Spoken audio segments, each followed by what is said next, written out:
Hello, everyone. Welcome to episode number 2 of Doctor's Aspects on Healthcare. Today we have a special guest, Dr. Kemi. Thank you so much for taking time out of your day to come be here with us. That being said, let's get started. So, how are you doing today, Doctor? Hello, I'm doing very well. Thanks for having me on. Yeah, we're so happy that you can come and tell your aspects on some questions we'll be asking you. So, would you Sure. like to tell our viewers a little bit about yourself, like your profession? Yes, sure. I am a consultant family physician, so I deal in family medicine. I've been practicing for about almost 20 years, about 18 years, almost 20 years. I went into family medicine really because I enjoyed looking after people as a whole rather than focusing on one aspect. Because you can see children, you can see babies, you can see adults, you see everyone basically, and so it doesn't make your day too boring. That's Mm-hmm. probably why I went into family medicine. Yeah. I did my training in the UK, then I spent some time in Australia, then back to the UK, and currently now I'm in Lagos, Nigeria. Yeah, and we thank you a lot for, taking up this profession and helping a lot of people because I'm sure you've seen so many patients over the course of 18 to 20 years. Sure. So, Yeah, it's been a um, long one. It sounds long saying it. yeah. And yeah, that must be like a lot of dedication you have for like, this profession. So yeah, thank you so much for that. And you mentioned you're located in Lagos, Nigeria. So what do you think the healthcare is like in that country? Maybe not only in Nigeria, but have you experienced or seen firsthandly places that don't have proper healthcare? And can you please share and talk about your experiences or your understanding? Yes, sure, sure. So in Lagos, Nigeria, the healthcare really is it's a bit of a mixed bag. It's a mixed bag. So you have quite a lot of private facilities actually. I was going to say some, but quite a lot of private facilities, and they vary in the quality of care they provide. And then you also have obviously the public sector and lots of primary healthcare centers. Nigeria is made up of lots of states, and each state kind of do their own thing to an extent regarding health wise. The Where I am, Lagos, which used to be the capital many years ago, but is probably the main center of Nigeria where everything happens. Lots of businesses. They probably have the best healthcare overall. There's also Abuja, which is the current capital, whose healthcare is also pretty good. So those are the two states you probably find you will get the best overall. Saying that, more private facilities are coming to some of the other states. But as I said, it's a mixed bag. So you will find in Lagos, for example, you find a private hospital with top consultants, top equipment, and obviously very expensive because it's private. So it can only few people can access that. And on the bottom end of the scale, you find a primary health care center, which probably doesn't even have a consultant, probably run by junior doctors, maybe nurses.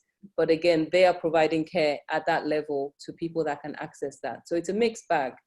I would say that there's a lot more that could be done from probably the public health side, because as I'm sure you know, with in countries that are more advanced than in Africa, a lot of healthcare is actually pushed and run by the government. Yeah. And so I think a lot more probably could be done. But I think this year has really helped to kind of wake everyone up, if you like, including the government, to say that, look, more needs to be done for the public health facilities. Yeah, so you mentioned about like this year with COVID-19. So let's move on to that topic, like about COVID-19 on and the global pandemic that almost literally everyone in the world is facing right now. So how have you as a medical professional been impacted by COVID-19, like in the workplace or at home? Yeah, wow. Heavily impacted is the answer to that. Mm-hmm. So when it all kicked off, if you like, globally back in March, it was very much a shock to everyone, especially to doctors, because this was like a new disease, new illness that we knew nothing about, and it was killing people. So obviously everybody had to sit up, and the great thing I would say that helped, and honestly, COVID couldn't have come at a better time. Not that it's good that it's come, but because of the way technology is now, it really, really helped, Yeah. because doctors all over the world were able to share ideas, discuss cases, and basically educate ourselves as to what to do and how to handle the disease. And that really, really helped. So you found that the intensivists, the intensive care specialists were talking to each other all over the world. And it was fantastic, lots of webinars, lots of Zoom calls. Obviously, Zoom took off, and that the technology really helped. So as doctors, we had to learn from each other to know how to deal with the illness. And that's really helped. Obviously, with impact in our working day, it's changed a lot. As you know, to prevent COVID, it's all about washing hands, sanitizing, social distancing, and we've had to put those measures in place. Right from day one for us, what we decided when we saw what the illness was like was we assume everyone we saw as a patient had COVID. And so right from the entrance to our facility, there's hand washing facilities, there's a sanitizer, and that resonates all through once you come into the center.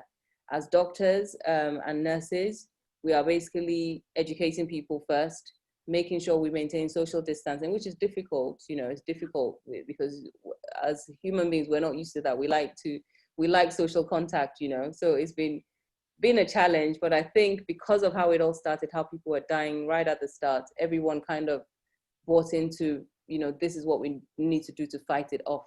And I think the world kind of stood together, from that aspect to come together to fight off this disease. And that really happened when all the lockdowns, there was lockdowns all over the world and everyone was home. It was a very, very difficult time. But somehow, I believe we came together as a global world, to kind of understand what's going on. And even now, as there's still more education going on, a lot of stuff on the internet, a lot of people are now more health aware because of COVID, And I think in Nigeria, and maybe Africa as a whole, people are a lot cleaner. Hygiene has always been a big thing, especially in the less privileged areas. But everyone now is aware of washing their hands and sanitizing, which honestly, we take it for granted, but you'll be amazed in some parts of Africa and Nigeria, people don't even understand what it means to just be clean. So that's one thing definitely that has helped, for sure. At home, I think it's the same with my family.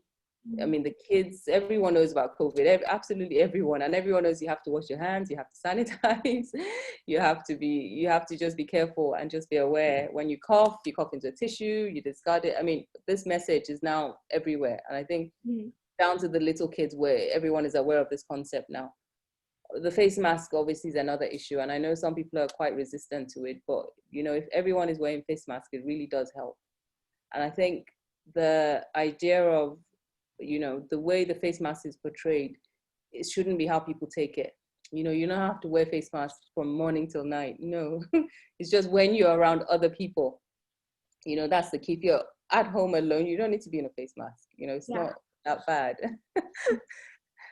Yeah, thank you so much for giving our viewers a little bit like some more guidelines that we should all follow. And so, like, talking about like the education that we're receiving, like in these aspects, like do you believe that the education that we received previously on how to protect yourselves against COVID was adequate enough? Maybe not about how to protect yourselves, but like just about this virus in general. Like how do you think that was enough information for us? I honestly think, given the information that doctors, scientists, the healthcare society or the healthcare, world really had access to, they really did. They did a lot.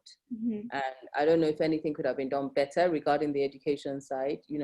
It was very much put out there as soon as this virus started spreading that it was an infectious disease. It can be transmitted through droplets. And they started educating people on obviously washing hands, sanitizing, keeping the social distancing. And then the face mask thing sort of came in later on. So I think they did really well. And even here in Nigeria, the message was definitely put out there. And even till today, you go out and you still see billboards saying, wear your mask, sanitize. It's still, the message is still ongoing. They targeted They also did lots of, how do you explain, lots of, can't think of the word now, but they put things on the radio. Yeah, they Mhm. put things on the radio, on the internet. They put things in the local languages. They put a lot of things on social media just to reach as many people as possible. Yeah. And honestly, I can definitely say when this all started, people really, they were taking the precautions and they were doing everything. The problem came when obviously the lockdown went on for too long. And here, people, the people who are quite poor and depend on going out every day to earn a living started struggling. And, they got tired of the whole thing because they were now at risk of dying of other things, poverty and not getting food to eat rather than just COVID. Yeah. And like adding on to this, do you think COVID-19 has impacted the access to healthcare? And like if so, how like did it directly impact it? Yeah, regarding access, I wouldn't say, I think what it's definitely done is it's brought more awareness Mm-hmm. of what facilities are available. It's brought more awareness of what people can access. It definitely brought more awareness that there's a lot of gaps, especially here in this country, a lot of gaps in the healthcare system. Right at the start, it was all about the ventilators. I'm sure you remember, Yeah.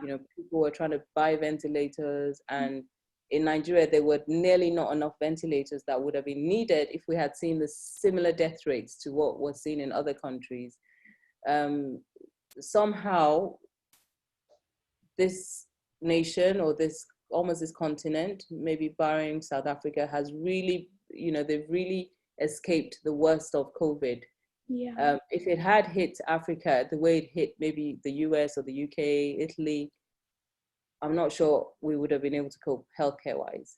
So it definitely showed the gaps, and it's made people realize that actually, what do we do if something like this had hit? What would we have done? And I think what the government had tried to put in is they set up COVID centers, like makeshift centers all over the place to take in patients, like isolation centers, and that worked really, really well. But over the couple of months when it was set up, the cases were not that many, and they realized they could actually close down those centers. And most of the centers are now closed, and people are just being seen, if needed, in hospitals. Although they're now, obviously, as much as possible, trying to treat people at home if they're not that unwell. So yeah, I think it's definitely impacted in the sense that we're not just Nigerians as a whole, but I think the government also now aware of the needs, the changes that need to be made to keep up to, to bring up the healthcare. Regarding, the society is made up of very much people who are really below the poverty line, and for those people, they honestly have escaped the impact of COVID, because most of the deaths have been seen in the more elite, the more privileged people. And there's lots of reasons why, why that could have happened. And there's been a lot of discussions around that, why we've not seen as many deaths in the people who are poorer, who are on the streets every day. Mm-hmm. And funnily enough, obviously, because they would not have had access to the healthcare they needed. So if it had impacted them, they really would have died in droves, and it would have been very, very, very sad. Mm-hmm. So yeah, I think for how many months is it now? 6, 7 months down the line, healthcare definitely is on the minds of everyone. Yeah. Access to healthcare is on the minds of everyone. I think the government are trying what they can to improve things. There's still a very long way to go. We still don't have the ventilators we would need if we needed it. We still don't have it. But I guess the conversation has started, and hopefully we will see change. Mm-hmm. And similar to the previous question, do you think in your area, maybe not just in your area, but all over the world, healthcare is becoming more accessible? And do you think in the near future that everyone will be like have access to a healthcare in general, or like a doctor near them for, of course, affordable prices? Like, do you think we're like getting there somehow? I think it would, it honestly would be nice to think that is the case. Mm-hmm. It honestly would be, but I'm not sure that we are quite at that point yet, as a world. unfortunately, there are lots of differences in the world, and in societies who are the Western societies, if you like, they have obviously better healthcare, better education, you know, more experienced healthcare professionals, and I think the people even are more aware of their health and what they need to do, and they know they need to see a doctor, and they will access. But in countries who are much poorer in the world, that isn't the case. You know, it starts really with the education of the masses. Mm-hmm. A lot of the masses, believe it or not, today will tell you that they don't believe COVID exists because they've not seen people dying around them. You know, they will tell you that COVID doesn't. COVID is just for rich people. You hear that, believe it or not, you would still hear that today. And so for them, the health is not even that big an issue because they're still trying to look for, how am I going to feed my family? Yeah. How am I going to get money tomorrow? So there are other things for them that is more of an issue. And they then don't put health as a factor until they get ill. When they get ill, then they're like, okay, I need a doctor. Whereas it really should be the other way around. It should be, how do I stop myself getting ill? You know, which is what preventative healthcare is, which is what I do, you know, primary healthcare, where you don't wait till you get ill. You need to go to the doctor, get yourself checked to make sure you don't get ill and put in the measures that need to be put into place. So I think there's a lot still needs to be done. I don't think we're quite there. The quality is not quite there yet. Mm-hmm. But it really starts from education, educating the people, educate not just the people, but the people in governance, to really show them that primary healthcare is important. And until you meet that need, you're not really going to solve this healthcare inequality. Yeah, I understand what you mean. Like, we need to like first educate ourselves before we completely achieve like what we need in the sense of like doctors and healthcare. And previously you mentioned about how because of COVID, like people aren't able to travel to their workplace and like receive money for to feed their family essentially. So I think that COVID-19 was a big hit in like some underprivileged places due to the reason that it's not health a problem, it's just surviving for that day is the problem. Exactly. It was more economic problem. So Mm-hmm. not that they were dying, but they were almost dying from other causes, you Yeah, know, because of that COVID. like COVID caused that. Mhm. Exactly. Exactly. So how do you think we can help them? Like either like, are there any ways that you can think of off the top of your mind that we can specifically help those people that have been affected in like just because of COVID in general? Yeah, so I think the obvious things, or the first things I would think of are Mhm. obviously things like having face masks, you know, Yeah, like as math. much as, yeah, as much as, you know, I say people are not as aware of COVID, you know, they don't see it as much of a problem. People are wearing face masks, you know, it's still very much part of the rules here that if you're out in public, you should be in a face mask. And everyone is aware of this. And honestly, almost everyone is trying to buy face masks. And but these things cost money, you know. Yeah. So if you don't have money to feed your family, are you going to use the small money to buy face masks? You probably won't. You know, you probably won't. So I think things like face masks, sanitizing, very important. The public hospitals, and even probably some of the primary care hospitals, honestly can't even afford adequate PPE, you Mm-hmm. know, which is the personal protective equipment. So a lot of them can't afford it. They can't afford to change them with every patient. You know, a lot of these PPE are disposable. You use one, you discard. They reuse them, which isn't good because you're more likely to spread disease from that. And we've had a lot of doctors who have caught COVID here who've been ill. Some have died just because of that. They've not had adequate PPE. So I think regarding things like health, I think PPE would help, having sanitizers, having face masks. And I mean, other things that help that people have done in the past is when they send like a medical team, Mm-hmm. different areas to just deliver health care for maybe a week or a weekend, and then the team go away. But that's obviously more difficult now with the travel restrictions, you Mm-hmm. know, having to self-isolate and all of that. It's not as easy to do that. You can't just come in for a week and go Yeah. because, you know, you come in, self-isolate, do your COVID test, before you can move around. So it's not as easy to have that. But yeah, I think those are the aspects I think would make a difference at the moment. We are still battling COVID. The vaccine is still not out. Mm. And disease is still spreading. We are still definitely seeing COVID cases. So if anyone's watching that still has any doubts that it exists, COVID really does exist. COVID-19, it does. Yes, it's not killing as many people, but it's still an illness that we all need to fight together. Yeah, and definitely if you have like at-risk people at home, even if you're not at risk, you're definitely might keep other people at risk, like in your family, of course. So Absolutely. One other thing I guess that is always helpful is food bags. Food yeah, bags, you know, there's something I noticed in the UK and the US where, you know, people who can't afford things or who are on benefits, they can go and get food bags, you know, and people donate things like that. So that's always, food is never enough for someone who can't afford food. I yeah, mean, it's never too much is what I mean. It's never too yeah, much. exactly. Yeah, so that's all the questions we have for like for right now. So if you have anything to say, please feel free to do so. But that's all from our end. No, that's great. Thank you very much. It's been a real pleasure chatting to you today. Yeah, and thank you so much for taking time from your day. I'm sure you're probably really busy, but thank you so much for being here with us today. Not at all. Not at all. Thank you.